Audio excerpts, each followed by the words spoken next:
بسم اللہ الرحمن الرحیم۔ آج کل کاروبار میں قسط وار اور ادھار خریداری کی بہت سی شکلیں پیدا ہو گئی ہیں،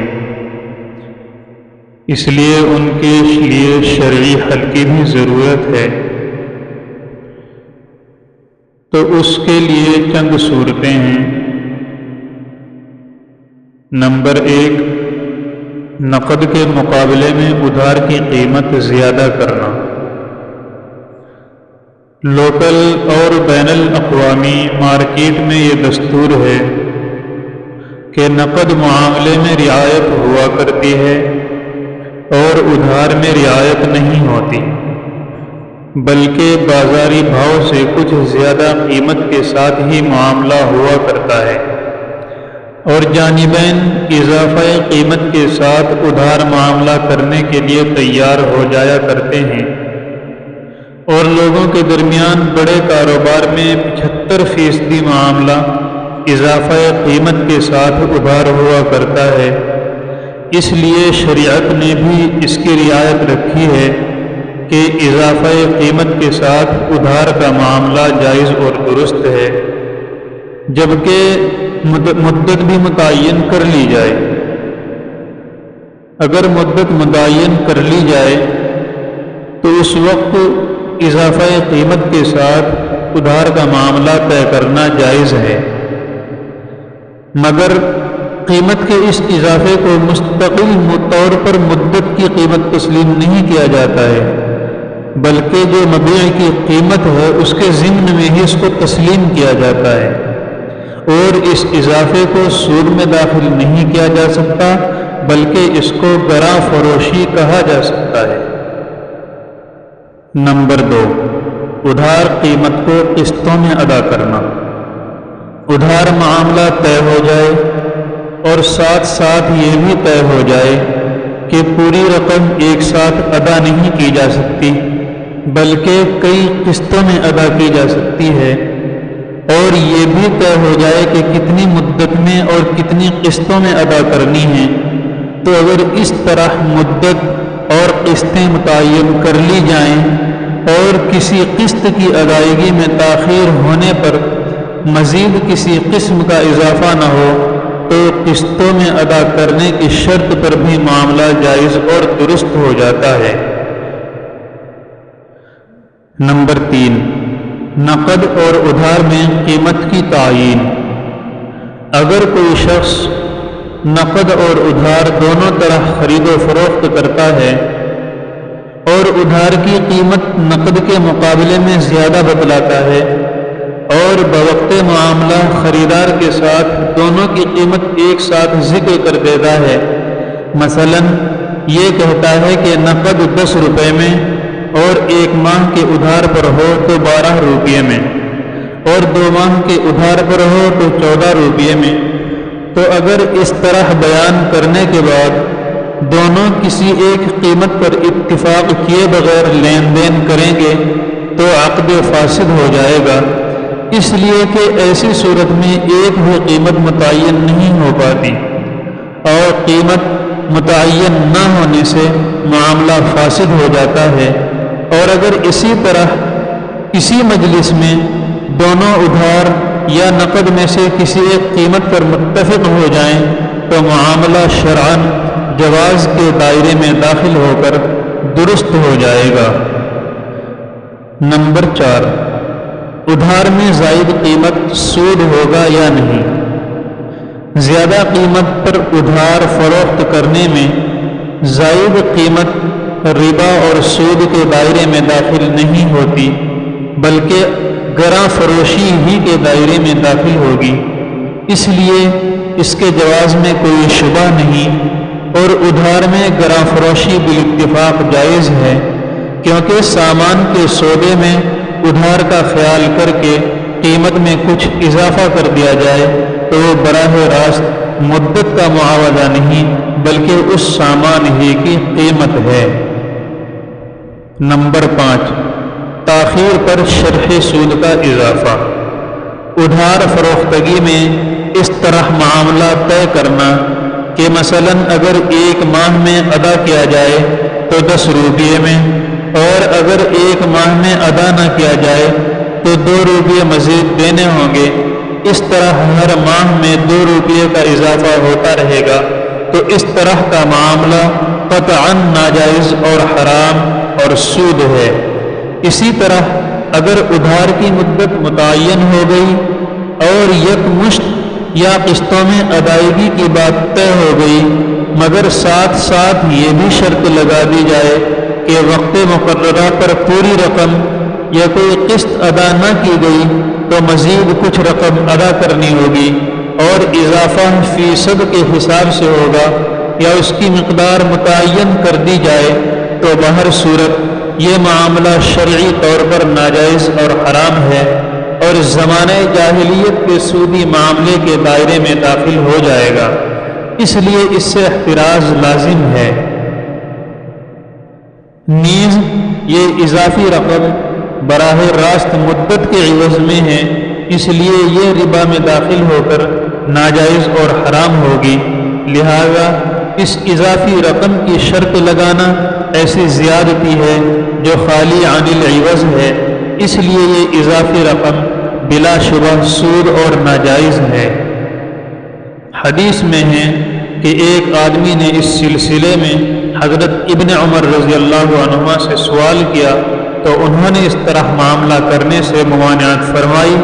سائل نے پھر سوال کیا تو فرمایا کہ یہ شخص یہ چاہتا ہے کہ میں اس کو سود کھانے کی اجازت دے دوں۔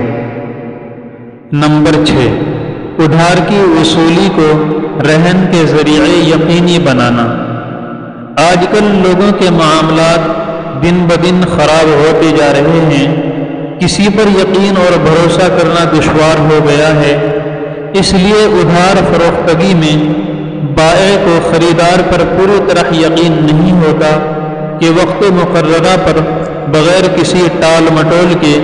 رقم ادا بھی کر دے گا یا نہیں۔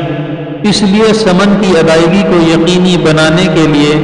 بین الاقوامی مارکیٹ میں خریدار سے مبیع کی قیمت کے برابر یا اس سے کم و بیش کوئی چیز بطور رہن اور گروی بائع کے یہاں رکھنے کا رواج ہے، تو کیا اس طرح ثمن کے عوض میں رہن رکھنا شرعاً جائز ہے یا نہیں؟ تو شریعت میں ہر حقدار کے حق کا احترام ملحوظ رکھا گیا ہے، اس لیے اس طرح ثمن کی وصولی کو یقینی بنانے کے لیے بائع کے ہاتھ رہن رکھنا جائز اور درست ہے، کیونکہ یہ رہن رکھنا دونوں کی مرضی سے طے ہوا ہے۔ اور اس مسئلے میں بھی 3 باتیں قابل غور ہیں۔ نمبر 1،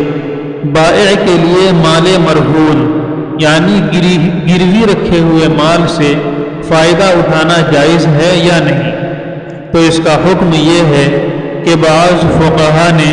خریدار کی اجازت کے ساتھ فائدہ اٹھانے کو جائز لکھا ہے، مگر زیادہ صحیح اور راجح یہی ہے کہ بائع کے لیے اس سے فائدہ اٹھانا جائز نہیں ہے، اس لیے کہ یہ خریدار کی مجبوری سے ناجائز فائدہ اٹھانا ہے، اور خریدار چونکہ بائع کا قرضدار ہے اور قرضدار کے مال سے نفع اٹھانا شرعاً ربا اور سود کے دائرے میں داخل ہو کر ناجائز اور حرام ہو جاتا ہے، اس لیے یہ جائز نہیں ہے۔ نمبر 2، اگر مال مرہون یعنی گروی رکھا ہوا مال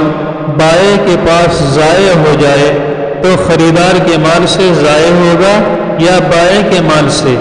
تو اس کا حکم یہ ہے کہ یہ مال بائع کے یہاں امانت نہیں ہے بلکہ ضمانت ہے، لہذا جب ضائع ہو جائے گا تو بائع کے مال میں سے ضائع شمار ہوگا، اس لیے مبیع کے ثمن سے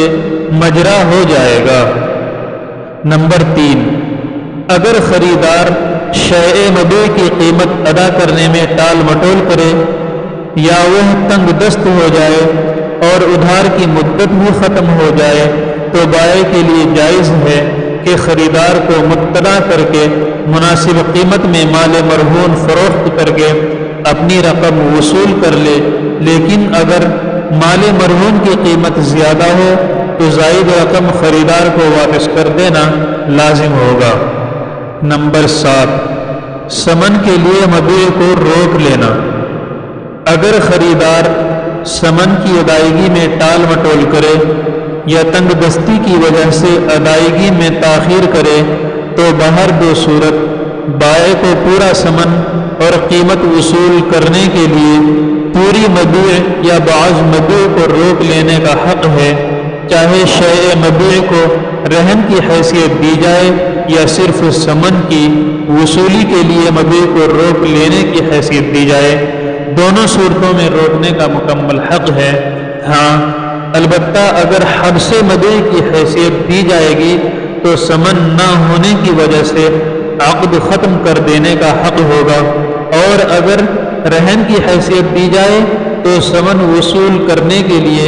جب اس کو فروخت کرے گا تو اگر زائد قیمت میں فروخت کرے گا تو زائد قیمت خریدار کا حق ہوگا، خریدار کو واپس کر دینا لازم ہوگا۔ البتہ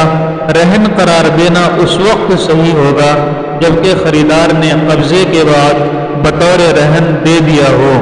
اس کی تفصیل ہم آئندہ ذکر کریں گے۔ نمبر 8، چند قسطیں ادا کر کے بقیہ میں عاجز ہونے سے مبیع اور ادا شدہ رقم کو ضبط کر لینا۔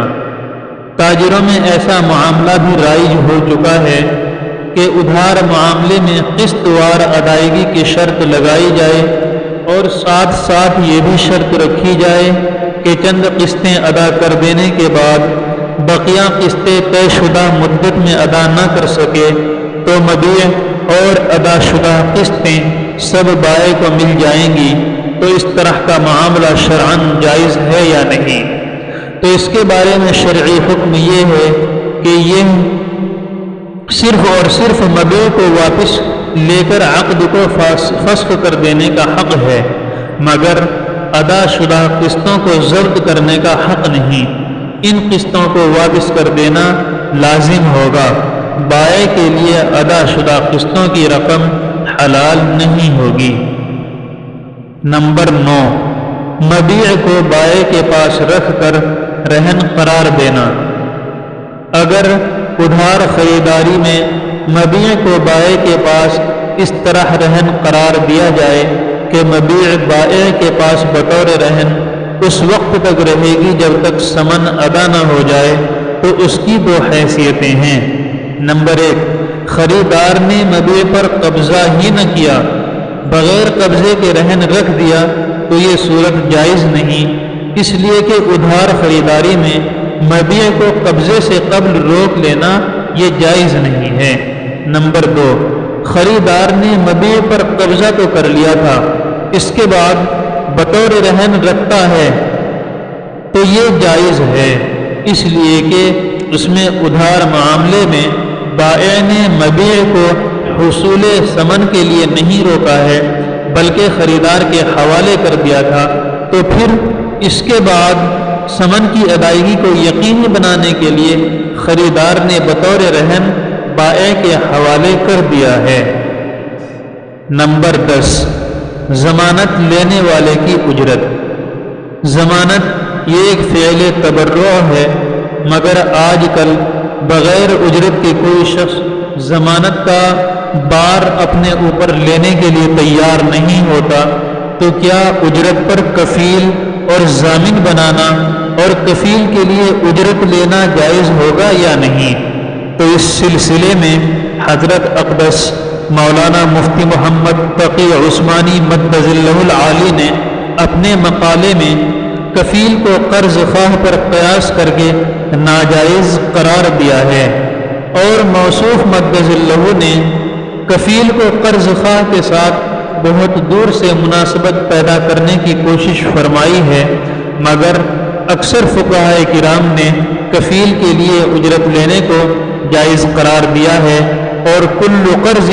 جر نفعہ کے دائرے میں داخل نہ ہوگا، اور اس زمانے میں اس کی ضرورت بھی ہے، اس لیے کریڈٹ سیڈ کے جاری کرنے پر اجرت لینا درست ہوگا۔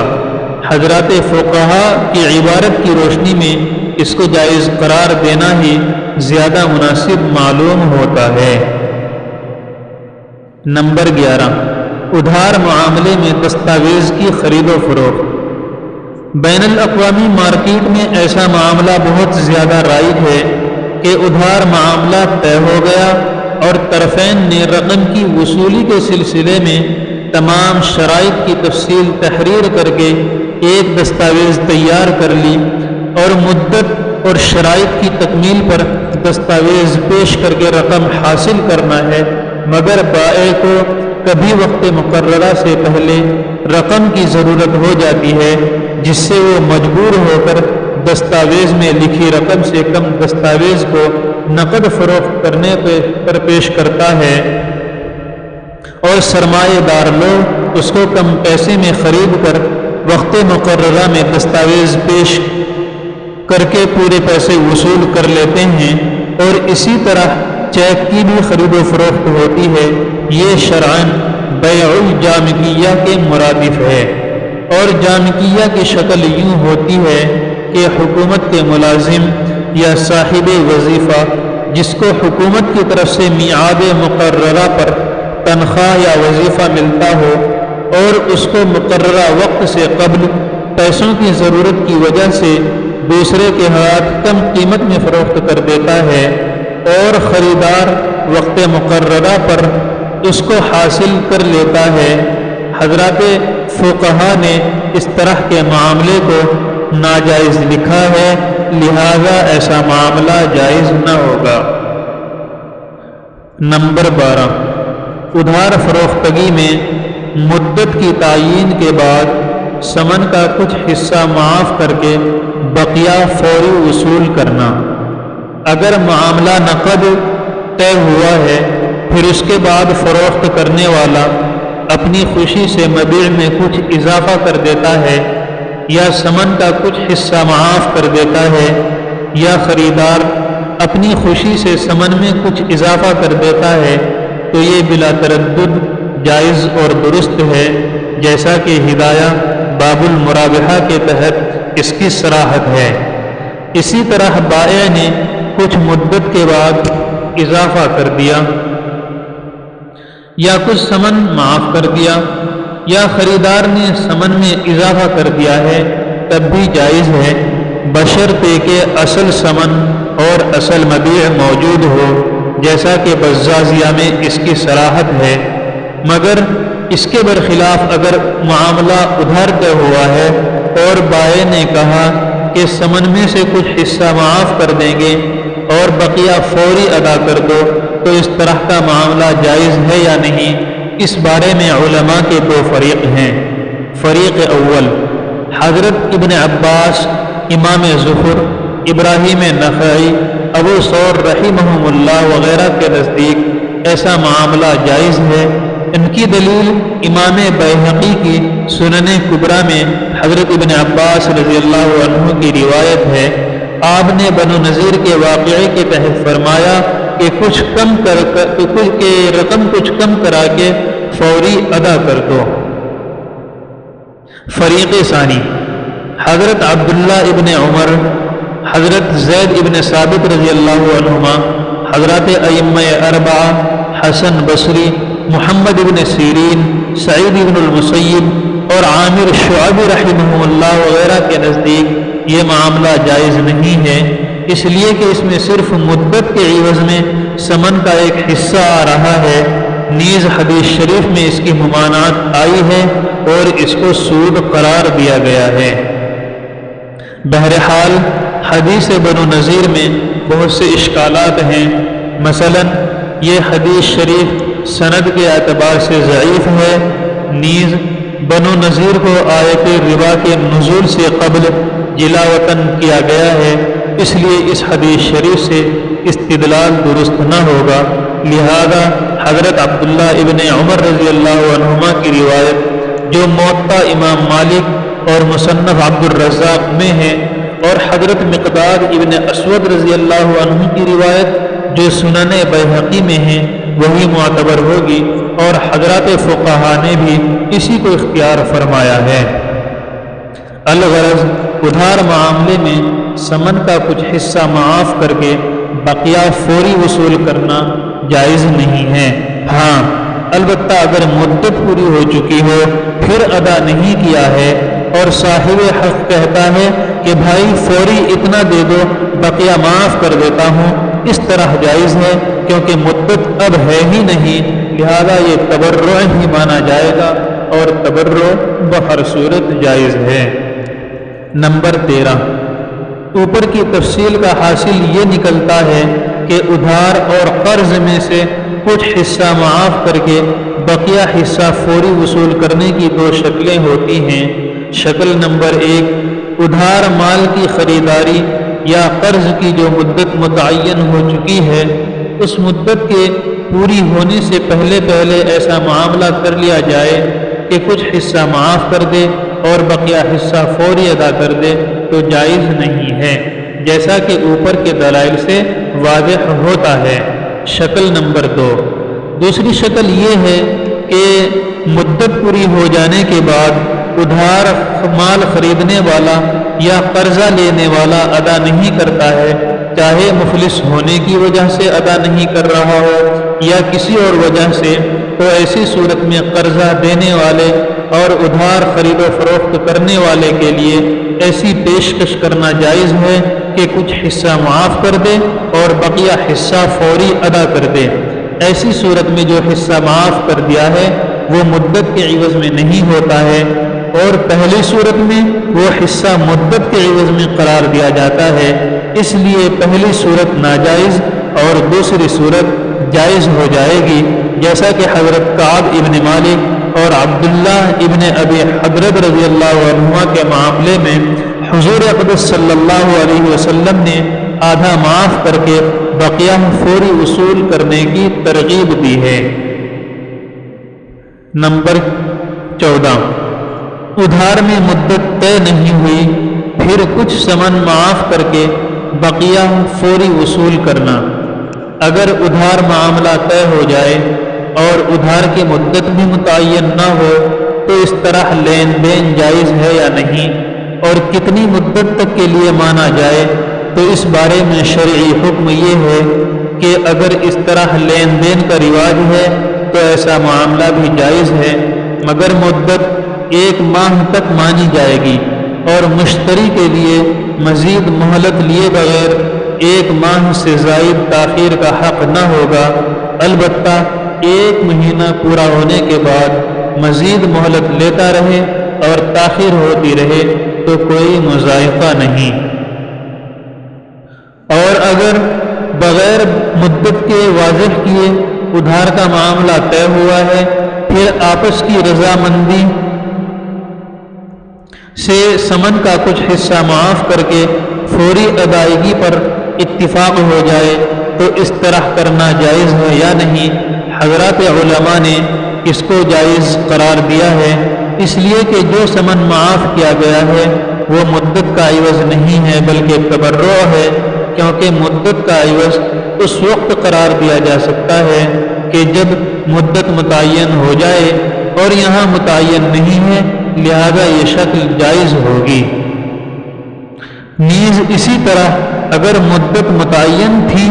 اور اس مدت میں ادا نہیں کیا گیا تو صاحب حق نے کہا کہ میں کچھ معاف کر دیتا ہوں، بقیہ فوری ادا کر دو، تو بھی جائز ہے کیونکہ یہاں بھی اب مدت باقی نہیں رہی۔ نمبر 15، طے شدہ قسطوں کی ادائیگی میں تاخیر کی وجہ سے پورے کا مطالبہ فوری کرنا۔ قسط وار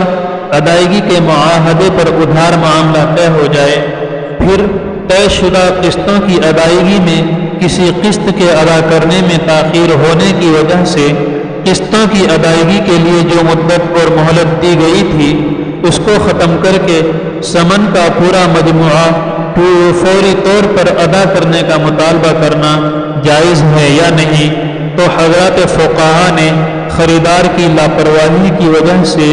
بائع کے لیے اکٹھے ادا کرنے کے مطالبے کو جائز لکھا ہے، لہذا تاخیر کی وجہ سے مہلت کی شرط ختم کر کے فوری وصول کرنے کا حق حاصل ہوگا۔ نمبر 16، ادھار معاملے کے بعد کسی ایک کا انتقال ہو جائے تو کیا حکم ہے؟ اگر ادھار معاملہ طے ہوا ہے اور اس کی مدت متعین ہو گئی ہے اور اس مدت میں اکٹھا